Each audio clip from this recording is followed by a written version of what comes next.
Hi, I'm Vikas Bauer from Retail X. Welcome everyone. I've got a short presentation that will open up the discussion with the panel, which I'll introduce just after the presentation.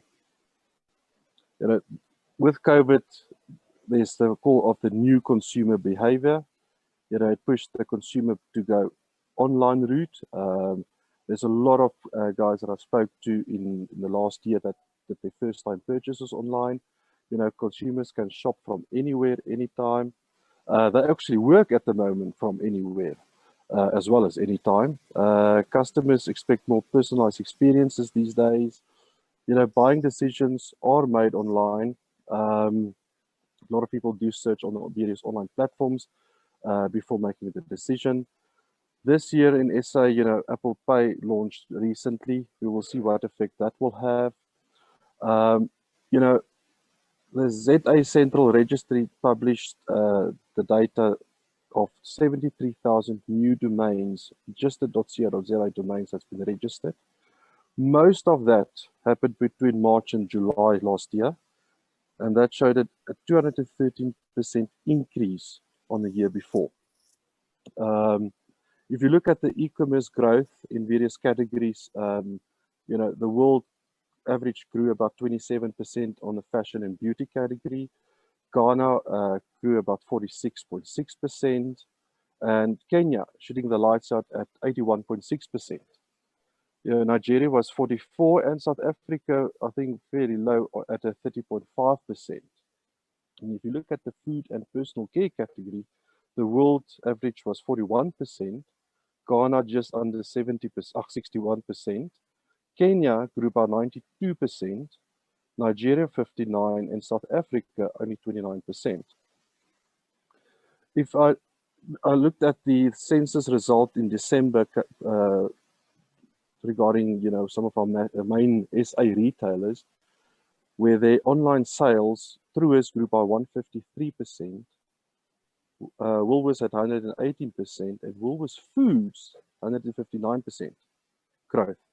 TFG showed 114%, Mr. Price at 66, Came at 77.5, and Builders, funny enough, at 111%. MasterCard published the following, saying that consumers spent 900 billion US more at online retailers than in 2020 than in 2019. They also said 68% of South African shopping more online than the beginning of 2019. The very interesting stats that FATI published in May is, between the super regional, community, and township mall, the return of the customer. If you look at the three categories, apparel in super regional made a 74% bounce back, and funny enough, in community, 75%. What was interesting for me was the electronics category.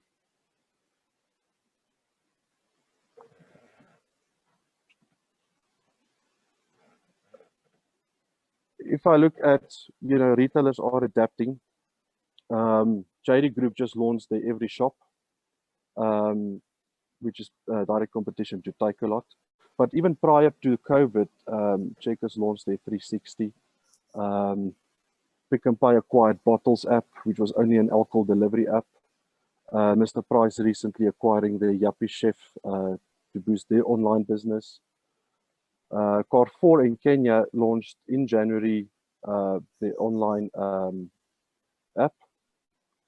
We've got Loot that launched a new online fashion website. And then if you look at, they call it the retail, apologies. The retail, what happened in South Africa with Musica closing down, Dion Wyatt closing down, a number of Edgar stores and the unbundling of Edcon, LC Waikiki that pulled out of South Africa. And internationally, there was an article published by Retail Dive that showed 11,060 fashion stores closed worldwide. We all know about Debenhams.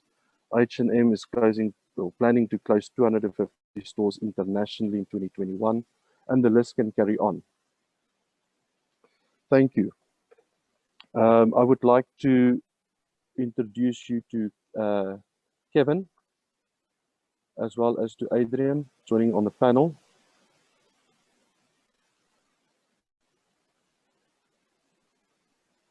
Hi, Vikas. Hi, everybody. Kevin. Hi, Vikas, and the community.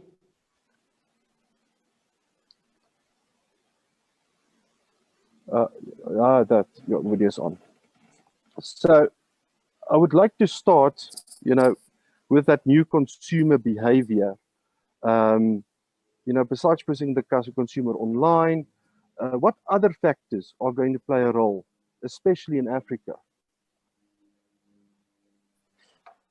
Great. Is that the opening question? Just because I can jump in at any time. Yeah. That's an opening question. Perfect. So because I think it's thanks for that introduction, and I think it's probably been a long debated discussion for quite a while now. I think we've got two challenges. Just the one is online, and then I think the other is the reality of the macroeconomy as well.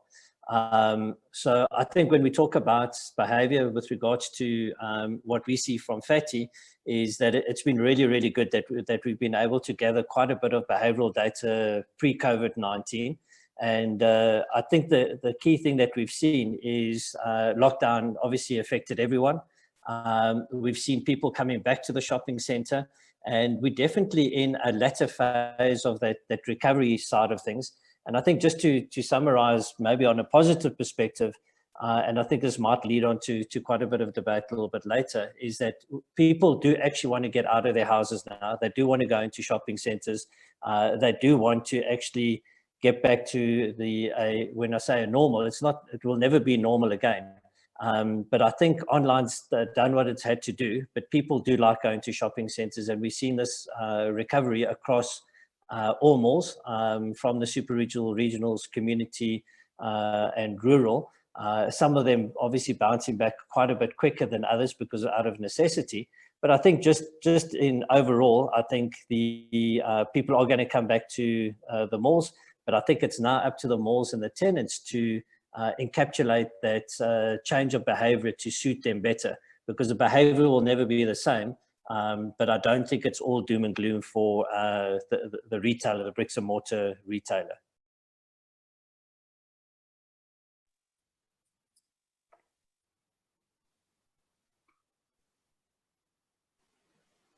Thank you for that. So, in South Africa recently, Apple Pay launched, and, we've got quite a sophisticated banking system. Do you think it will play a big difference going forward with the consumer and retail? So, again, I've got a comment there, so you must just tell me when Kevin wants to add go ahead, yeah. Yeah, so I think with regards to payment mechanisms, I think this is also going to talk to the retailers have to really start working hard to convert the shoppers coming into the shopping center. I'm going to go take a step back. What we have seen is guys are going back into shopping centers. They are going into the shops. The revenues aren't quite where they want to be. And I think with regards to Apple Pay, it does allude to the point that, we've just got to make it really easy for people to transact in the retail environment. Apple Pay per se in South Africa, I don't think it's going to make a big difference because there are so many good payment mechanisms out there with SnapScan, with contactless cards, with app payments. I think it is another one, a very good one that can help. I think where we will probably see quite a big change is in other countries where you don't have a plethora of payment mechanisms. And if you don't have your wallet, if you don't have hard cash with you, being able to transact definitely helps a hell of a lot with regards to that conversion. And I think also just a passing comment with regards to online shopping as well. They've made it really easy to do online shopping with a credit card, and it remembers your credit card. So I think all the advances in payment mechanisms in the bricks and mortar is also helping that easy convenience of unfortunately or fortunately getting the cash out of the person's wallet. So Apple Pay, not a massive change in South Africa. I think in other regions, in other countries, I think it is going to make a difference because it is just easier to pay for that transaction.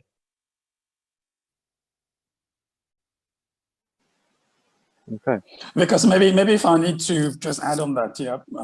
Please. And I think those two, I mean, the first two questions actually go hand in hand, most likely in terms of consumer sort of new behavior. And then obviously in terms of payment systems, I agree. I mean, obviously South Africa in the African context is far more developed. We know that. Okay, that's a fact. Yeah. But I think if you look at what's happening globally, do I believe this decade we'll see people moving to Apple Pay, moving from plastic cards to Apple Pay? Yes, I think it's going to happen much quicker than what we think.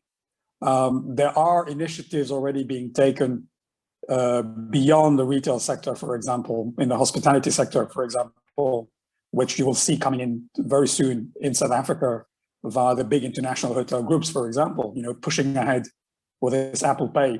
So what options do we have? Do we stick with sort of, plastic cards, or do we join the new bandwagon? I think it's the latter. It's going to happen. Obviously, it's not going to make a major difference in South Africa because people have different means of payment. But do I believe a couple of years from now we're going to see a shift? Yes. Now, when it comes to beyond South Africa, absolutely, I agree with Adrian in terms of it's going to have a far more impact, obviously, for the obvious reasons. We know that even though the last 10 years we've seen a number of countries, including in East Africa, Kenya, or even West Africa, in Nigeria, Ghana, etc., where people have been formalized into the banking system and also formalized in terms of getting access to credit cards and debit cards, etc.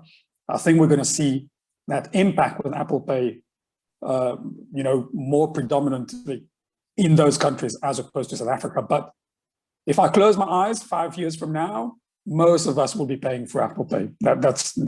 We'll chat about it in 2026 or 2025 when we get that API back then. Yeah. I must say, I don't even have a wallet. Now, I've been stopped a few times with the guys that are thirsty, they don't have any cash. I said to them, sorry guys, I don't carry cash. I only got my one bank card and my driver's license in the back of my cell phone. Yeah, just so even on that, I think you can now start tipping the car guards with SnapSpay. I saw that. Yeah. SnapScan. Yeah. SnapScan. Yeah.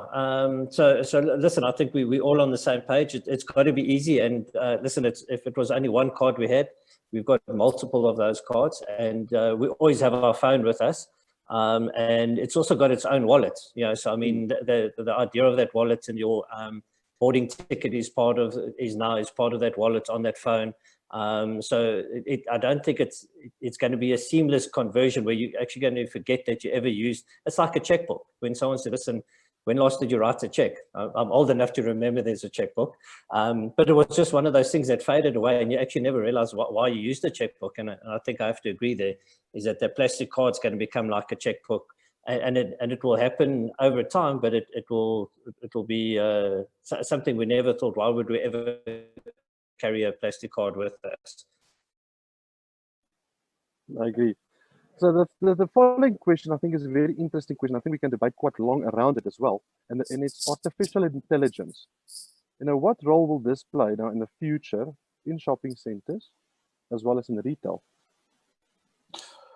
Listen, I think it's not the future. I think it's already with us. And a lot of people are not realizing what's been happening the last 10 years. So as we know, for example, it's all on the back of data. It's all on the back of algorithm, etc. Spitting out what we would like eventually. Yeah. So if you go back in time, almost 15 years ago, or even more, actually 17 years ago, companies in the US were already getting into data gathering, even before Facebook came up, so I'm talking around 2003-ish. Yeah.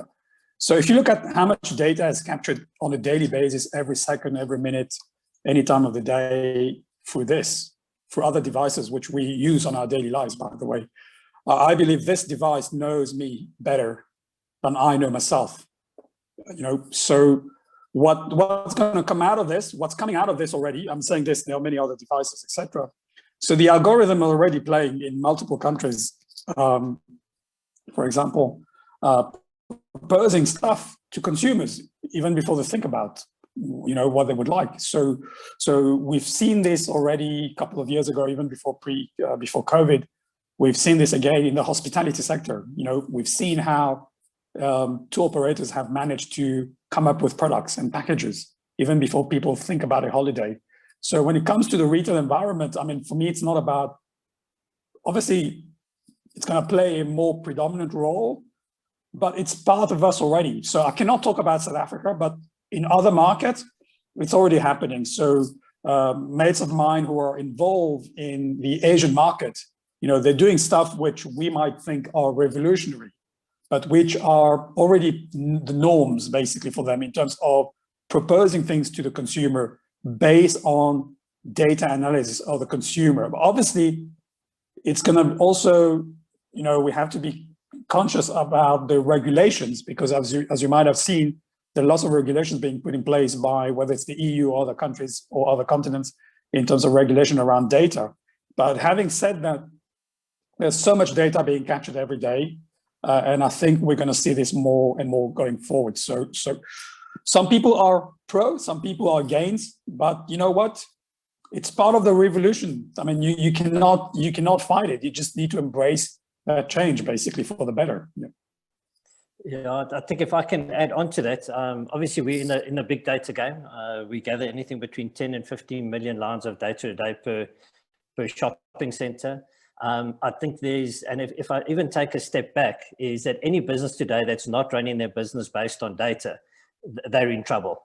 So it's not even a question because if you're not doing it, you're going to be behind the pack.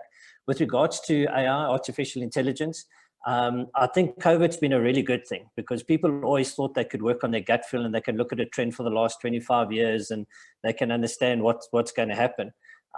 We've seen it already. The markets become extremely mature. The dynamics change very quickly. So consumer behavior is changing on a massive rapid rate. So you can't actually rely on an individual to say, what, we used to make sales, now we're not making sales.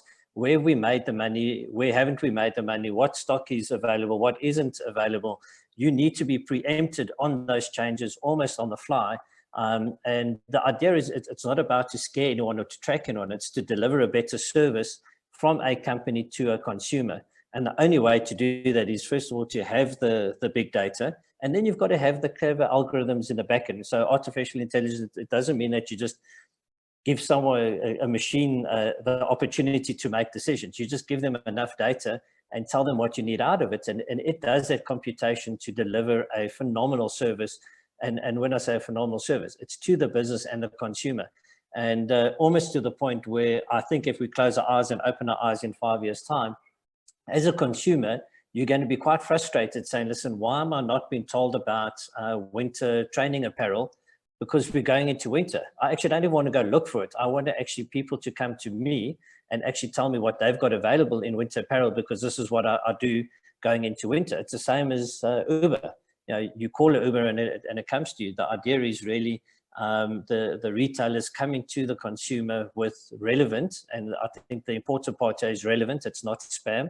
And I do think the POPI and GDPR legislations that are put in place are very good, because it protects the abuse of it, but yet it gives you enough leeway to actually provide a difference. So I think big data and AI will be the success of retailers going forward, both online and offline. I think the difference that I've seen is that online have been doing it for a lot longer because it's a lot easier to gather that data. And I think the bricks and mortar guys really need to also start utilizing the data they have available to themselves and then using AI to execute and action that. I think we might talk about the Nike store, the virtual store, but I'll leave that when that question comes up, because I think that's a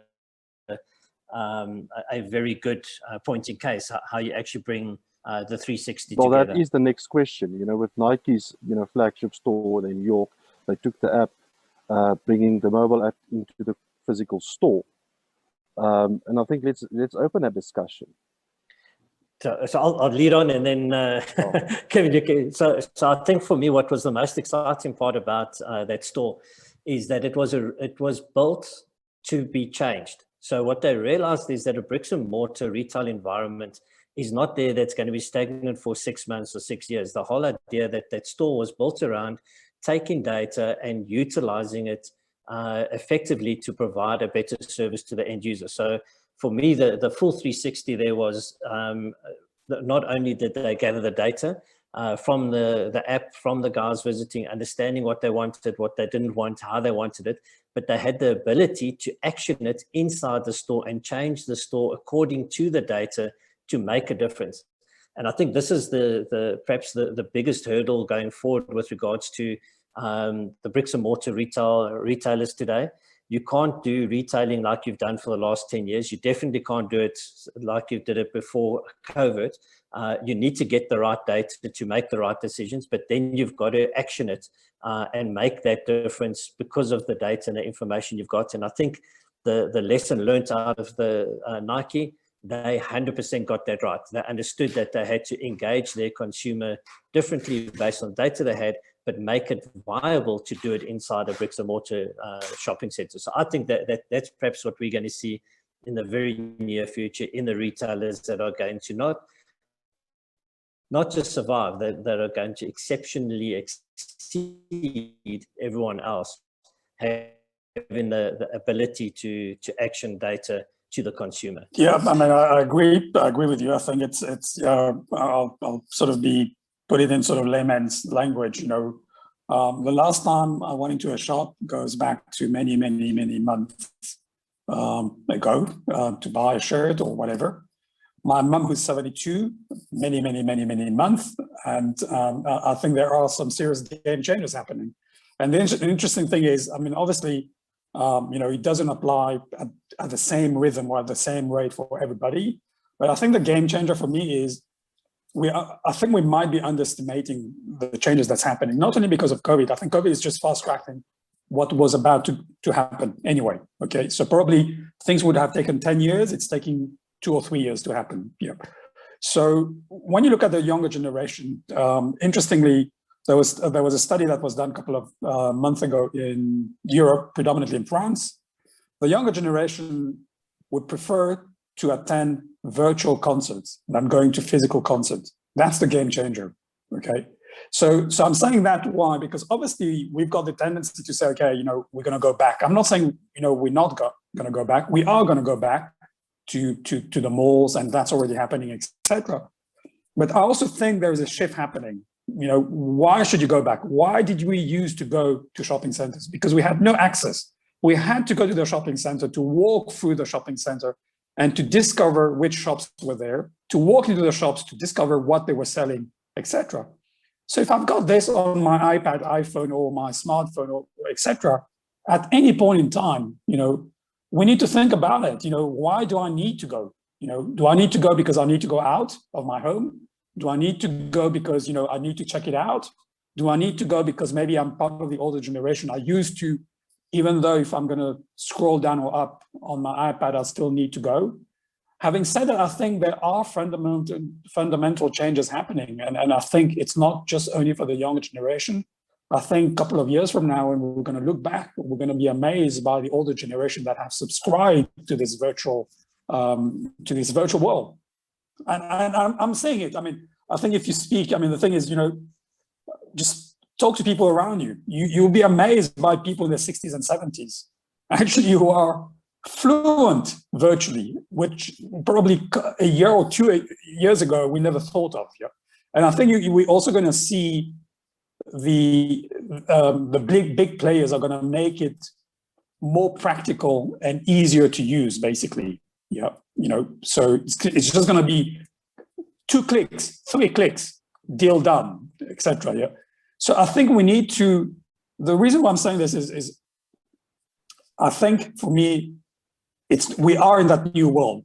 Okay. So part of us might say, okay, yeah, you know, there's kind of a resistance, obviously, but I think we should not resist. We should just let it go into that new world. And I think there's a lot of game changes happening, and it's already happening. I mean, retail is one. I'm seeing it again. I keep talking about hospitality because I also involved in hospitality, and I'm seeing the game changes happening in that sector. It's phenomenal. You know, I would never have thought 2 years ago. You know, so So I think it's all positive, as Adrian said. I think we need to embrace those changes. And I think also what's important is to make sure we can talk around, because there's a lot of fake news in a way. People are misinformed about data capturing, etc. I think it's important that there's kind of an education that needs to be done with the population at country level, besides the fact that there's the GDPR that's coming to play. Education about what kind of data we're giving away and what the data is being used for, etc. And I think that that's going to eventually reassure people that, this whole AI and data capture is not bad. It's actually a good thing, and it's making us becoming more efficient. Yeah, if you don't mind, I want to lead on to some really good stuff there. So I think a key word that Kevin used there was embrace. And I think, again, the key thing here is the online and virtual world and the bricks and mortar.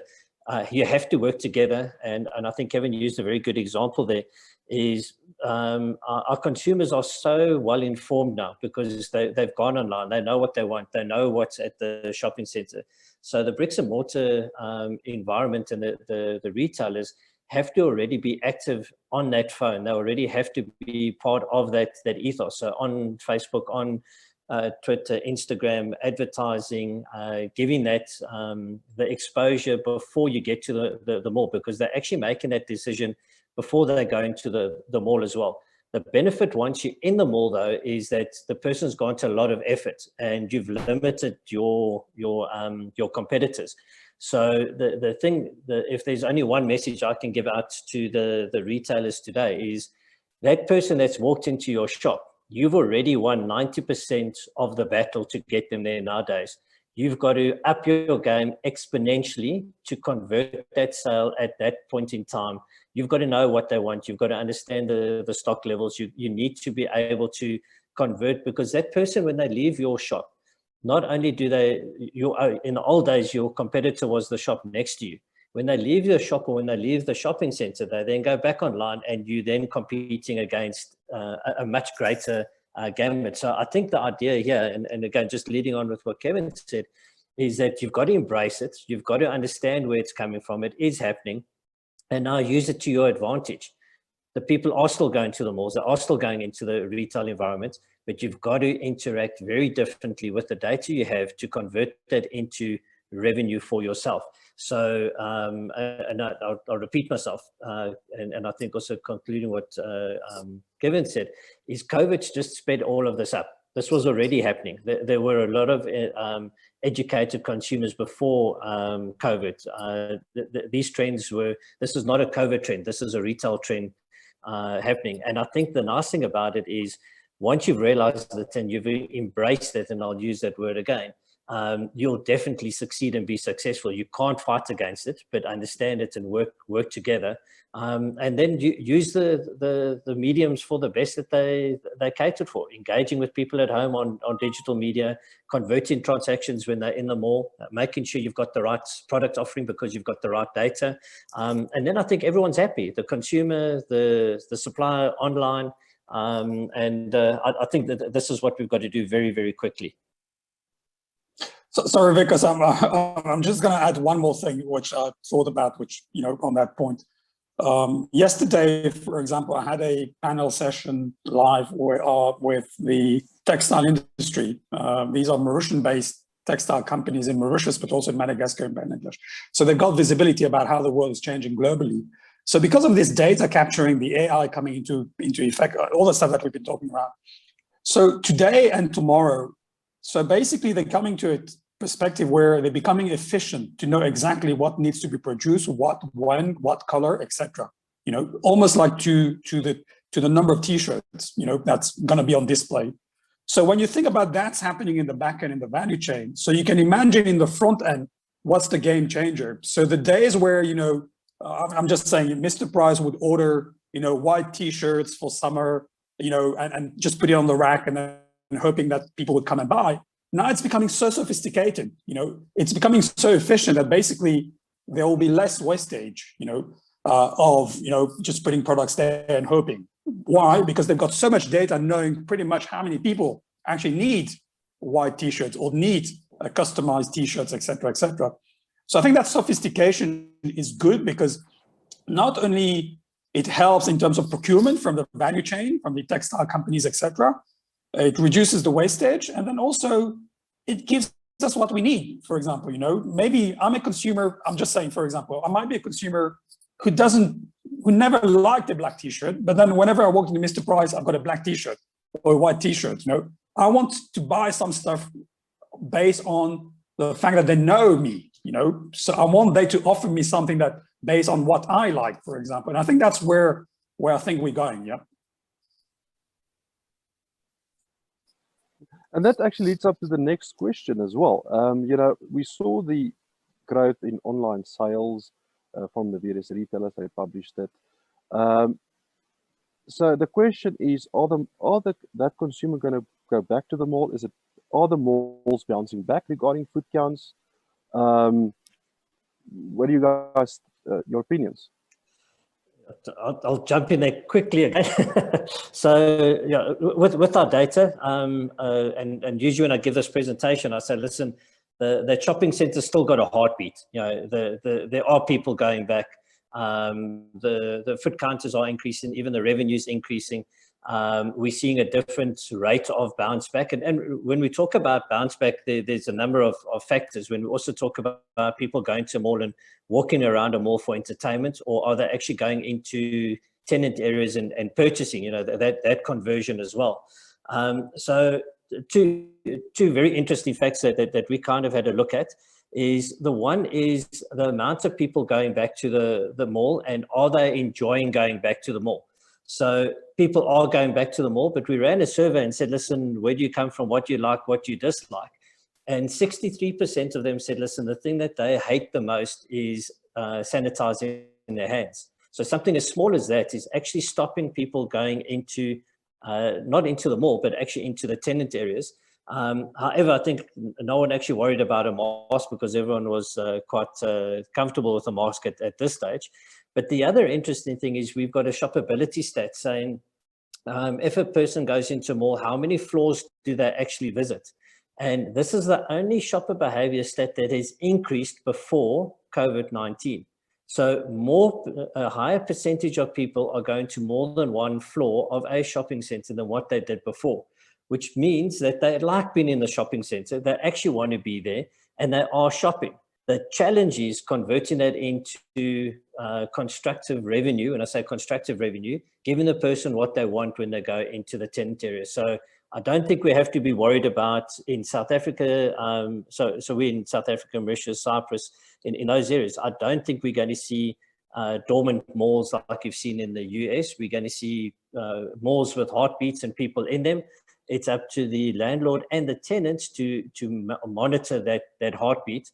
And I'm going to add sort of lead onto that and close with the other one. Take a Lot communicates with their customers once a day. They have active communication with their customers. How many tenants and landlords even communicate with their customers when they walk into their mall? Are they, when I say sending messages, it's not spamming. It's that building that communication up with your customer when they come into your environment in the bricks and mortar. And again, just it's important to understand we've got to do things differently now. But I think the malls will be back. When I say there will never be the same normal, behavior will always be different, but people will be in malls in the near future. And if we close our eyes and open our eyes in 5 years' time, they still will be there in 5 years' time if we make it conducive for them in that environment. I mean, I agree as well. I think it's obviously the urge of people coming out because it depends also on countries. Yep. So we've seen different rates of countries. So, for example, in Asia, they are 80% of what they used to be foot countish. They used to be pre-COVID. In Europe, depending which countries you're talking about, because of lockdowns and different types of lockdown and all that. But I think the urge of people going out, obviously, as you say, I mean, Adrian, this is a good stat, people visiting more than one floor, so it's like, being deprived after so many months, you would want to visit more than one floor, it's a bit of a, whatever, it's a bit of a checking out what's there. And it's almost like discovering life, basically, like going to going to the forest and being adventurous and discovering things. I think you're going to see that. But I agree with Adrian as well. It's about, the issue is about going to be not just attracting foot traffic, it's about conversion. So what are the shopping malls, and especially what are the tenants going to do to make sure that people just don't just come in and just walk, that they're actually going to convert and spend cash? Obviously, on one side, there's the macroeconomics. So because some people have been impacted by the crisis. I mean, we know globally speaking, we're talking about 150 million people in the middle class that have become poorer. You know, that's a fact. You know, and the longer this crisis lasts, we're talking about an additional 100 million people going to be becoming poorer. So that middle class going to the bottom of the low middle class, and then the upper middle class coming down to that middle class. So you've got that we need to take into account. And then on the other hand, you've got people who over the last year and a half have saved a lot of money because they haven't been traveling. So they've got an urge to go and spend money. So if you walk around, depending the kind of shops, you know, if you go to Hirsch, for example, just down the road, you'll be surprised they've been doing pretty well lately because people who haven't been traveling are high spenders, upper middle.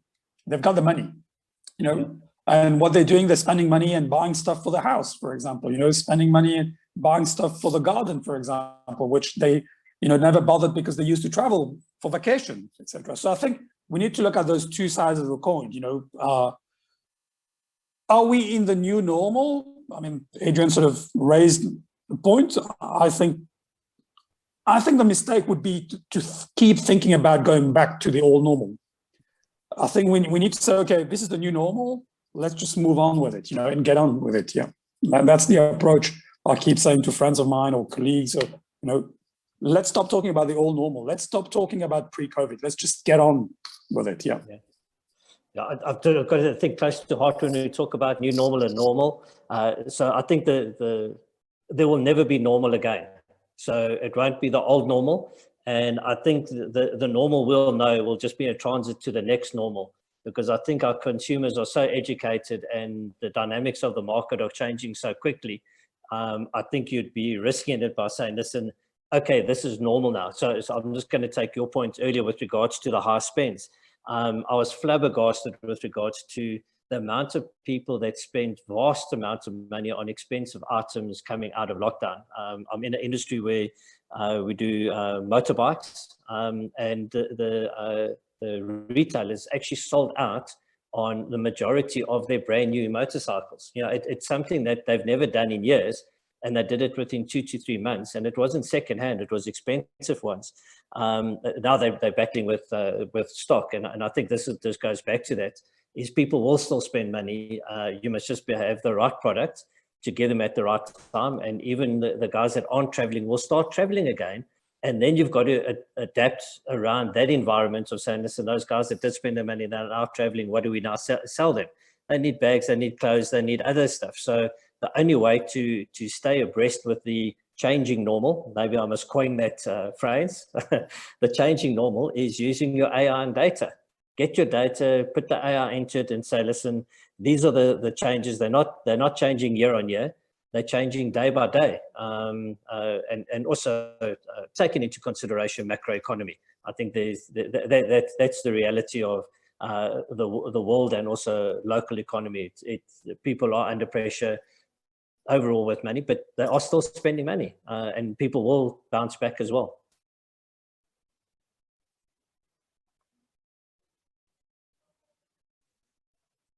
Well, that brings me to the next point of discussion. You guys did that survey in May regarding the mall bounce back, and you looked at regional, super regional, small regionals, township malls, and community centers. So, you know, you saw on that graph there was panic buying, then it was lockdown, and then it started averaging out. Some of the malls had a 43% bounce back, where fashion retailers had 74%. And since then, since yes, May. So it's been so interesting, you know. So I think when we look so first of all, just understanding panic buy. So which type of malls actually saw panic buy, and this actually tells you your LSM, who's got disposable income, the middle of the month. It's not the 25th, and we didn't go into lockdown, unfortunately, at the end of the month. It happened when it happened. And so which shops actually did very well in lockdown, panic buy before lockdown, it tells you something. And then what we also saw with regards to the bounce back is that the revenue bounced back ahead of feet. So let me just, everyone says this, but we're not making money. Where we used to have families going to the mall for entertainment, it was one, maybe two people going and spending similar amounts of money, obviously in groceries and necessities. So they would still be spending that amount of money, but not the same amount of feet coming back. And if we have a look at sort of the medium term coming out of lockdown with regards to the rural shopping centers and the township shopping centers, they're almost back to 100%. Super regionals have also done, they're not nearly where they're not where they should be. Regional malls are still struggling because of, you can go to a super regional mall because of entertainment, and you're looking at the multiple floors because you've been deprived of that.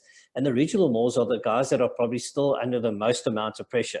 And I think this was also with regards to that survey we had a look at, is how many people visit the mall because they work within the vicinity. So the average is anything between 25 and 35% of the people that visit the mall work within that vicinity. Now, if you're not going to the office, if you're now working from home and you've got used to working from home, you have a possibility of losing up to 30% of the people that used to visit you for that convenience. And that's a massive amount. If we're saying we've come back to a 70% or even a 60%, a vast majority of that could have just been your bread and butter market with your mixed use of the tenants. So I think this is also where it's nice now from a landlord perspective and tenant perspective saying, listen, let's really understand who our customers are now. Was it mixed use? Are we actually treating them properly? What are the budget constraints with regards to grocery shopping?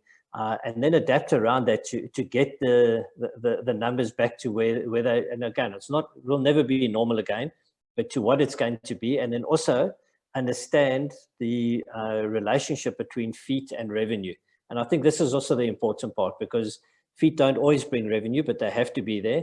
And then understanding that conversion and family shopping. But I think overall, what we have seen is the rural and the township malls, they where they need to be. Regional malls are still under pressure. Super regional malls have a greater magnet, and getting on track, not quite there yet. And this is when I say countrywide, this is from South Africa, Europe, Mauritius. So the only other difference that we did see is where countries went into a second lockdown, that bounce back was a lot worse. It took longer for the guys to come out of that second lockdown than the first lockdown. So fortunately with South Africa, we never went into that second hard lockdown. So we've just been on that recovery. But a lot of the countries that went into the second lockdown really, really battled to get the guys back into the shopping centers.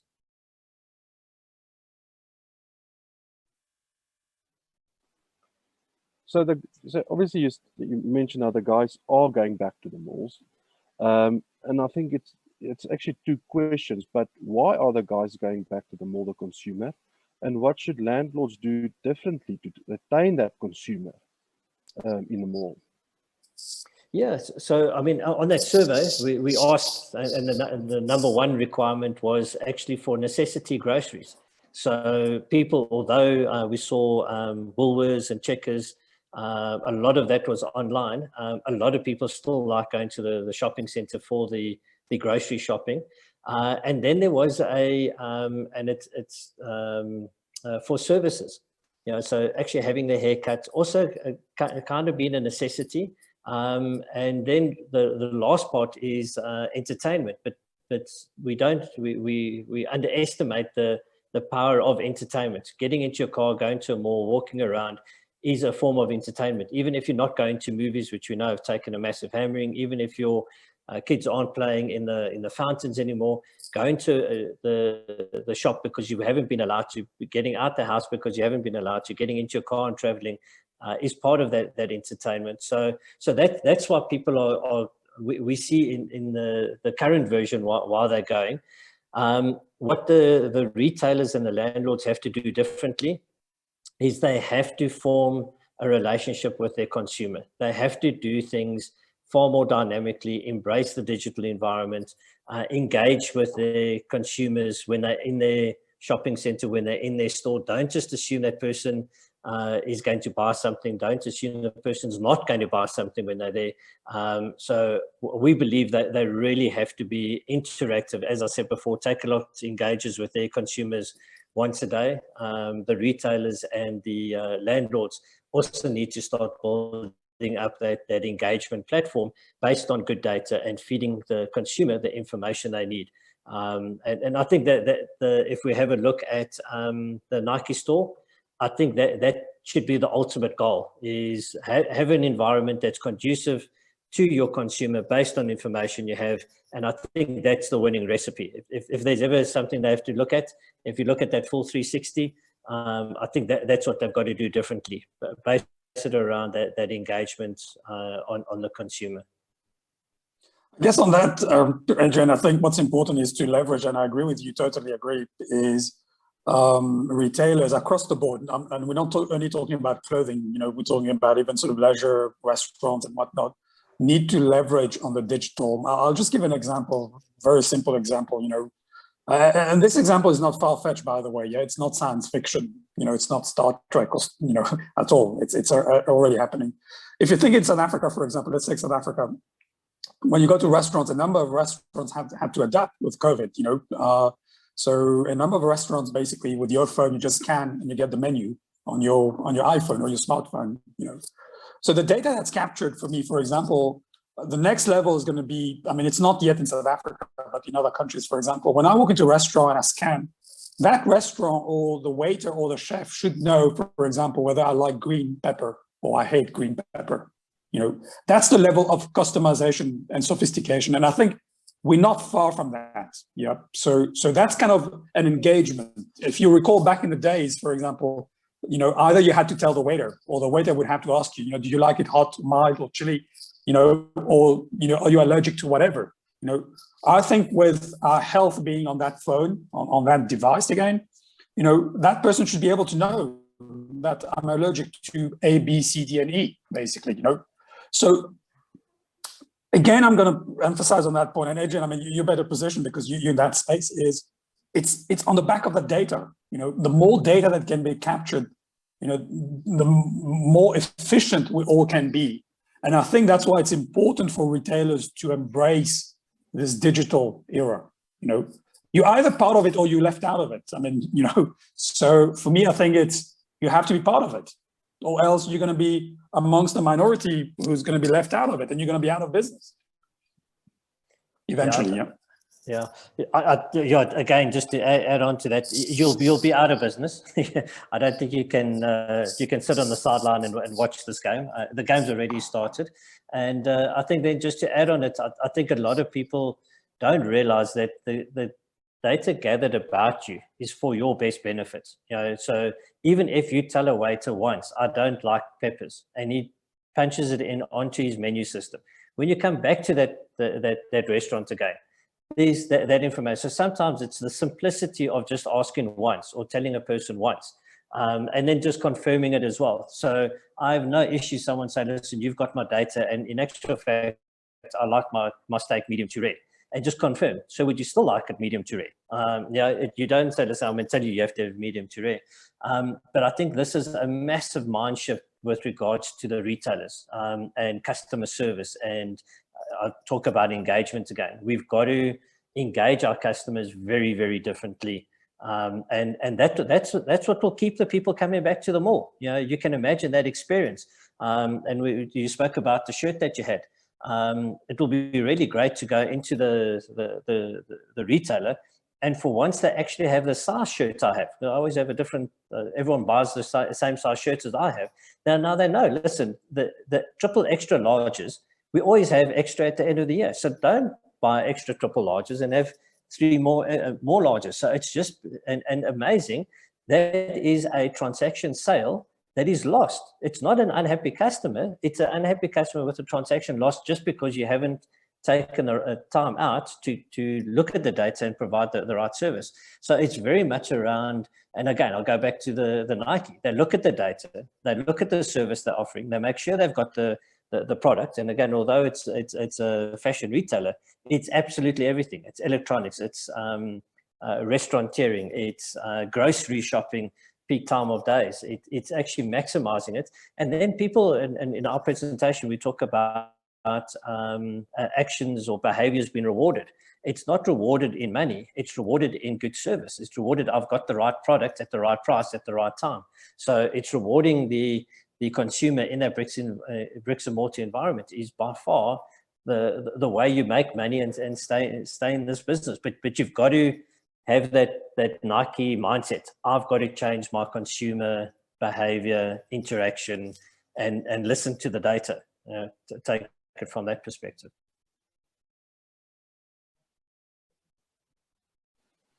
No, great, thanks.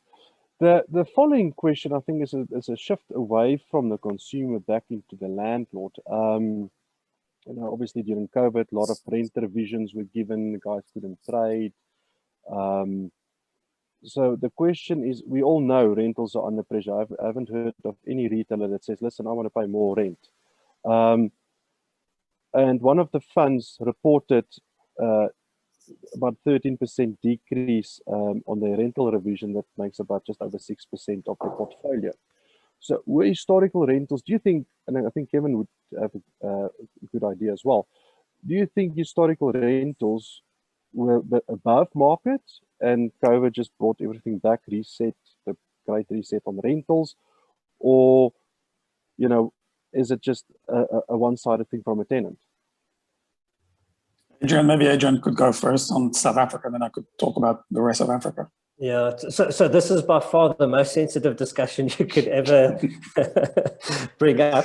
I think if we take a perspective of where retail's come from, where you didn't have an open space in a shopping center 6 years ago, 7 years ago, there was a waiting list of tenants going in.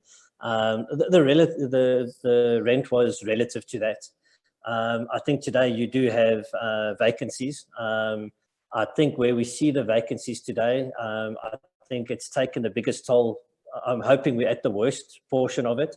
The guys that haven't been able to see it through, or haven't seen it through, there are newcomers coming into the marketplace.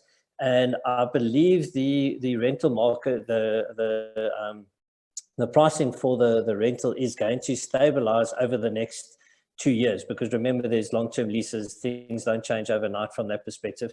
But I don't think it will be the same as what it used to be. And I think there's going to be a lot more dialogue between the retailers and the landlords in the near future and medium future with regards to coming up with an amicable price that suits both landlord and tenant. It's not going to be an arrogant dictator type of price on the table, but I don't think it's stabilized yet. I think we're still going to see it happen over a period of time, and it will stabilize within the next perhaps 24 months to 36 months. I agree, Adrian. I think even if you look at pre-COVID, in the South African market, for example, because you know it. If you go back to your notes in 2019 or 2018, we're talking about South Africa being over retail with so many new malls that have come up, post 2010, especially, so it was no surprise. we knew that, that was happening. I think COVID has just sort of fast-tracked what was meant to happen. The inevitable was meant to happen. I think here, I agree with Adrian. I think for me, I think it's another year before we really know whether we've bottomed down properly, because I think the economic scars are not just about contraction of GDP for the country or for the continent. It's also a lot of scars are coming on the back of people losing their jobs, and also a lot of corporates and individuals basically accumulating debt, for example, or even nationwide. I want to say nationwide, country level, borrowing money and spending money to keep the economy afloat. So when you look at it, it's going forward. We're going to have more weight to carry in a way. Okay, so obviously that's going to have an impact over the next couple of years. But it's not the end of the world. Economic cycles come and go always, over centuries and decades, etc. So for me, I think the rentals in South Africa, I mean, we know what was happening prior to COVID, and that's sort of fast track. When it comes to the rest of Africa, Vikas, I mean, this is one of my favorite topics, by the way. Interestingly, I mean, in 2015, 6 years already, 6 years, 2015, I think at an API, if I'm not mistaken, I think I shocked most of the people at the conference when I said, guys, our rentals are not sustainable and we need to brace, and people couldn't understand what I was trying to say. I remember like yesterday. Yeah. So the knives were out for me. Yeah. But anyway, no, I'm just joking about this, by the way. But I mean, my view about Africa, and I think we're going to talk about vacancies as well, the rest of Africa is there is a systemic problem with dollar rentals. I mean, this is a fact. Okay. If people don't get it in 2021, they're never going to get it. Okay. So the bottom line is, if you are currently operating in a country where the country's macroeconomics is heavily influenced by the exchange rate in that country, you're going to be impacted. You're not going to be able to fight against it. Okay. So just to give you an example, in most of the countries, the latest reports that I've seen from the Knight Franks, from the Brawls and whatnot lately, from East Africa, Kenya, Uganda, Zambia, even Nigeria, Ghana, demonstrate basically the rentals in dollar are significantly down compared to 2015. Okay. And it's absolutely normal. If people ask me, it's absolutely normal. Why? Because you're fighting against something which is impossible, basically. Yep. Because in those countries, these countries are not growing fast enough at a country level. The GDP per capita per person is not growing fast enough to be able to catch up or to cushion the impact of devaluation of currencies. As simple as that. Yeah. So the interesting exercise on this is I did it in 2015. I updated it last year. If you had taken local currency rental in Ghana, Nigeria, all these countries that we know, and you index that local currency rental with local inflation, you would be where we are today at a heavily discounted dollar rental. So if my friends haven't understood by now, I'm sorry for them,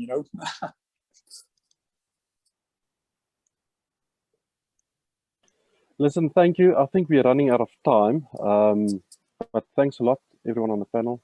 Kevin, Adrian. Thanks. Thanks, Vikas. Thanks, Adrian. And let's embrace this digital, by the way, yeah? Yeah. Embrace is definitely the key word there. Thank you. Thanks. Thanks, everyone. Thanks, guys. Cheers.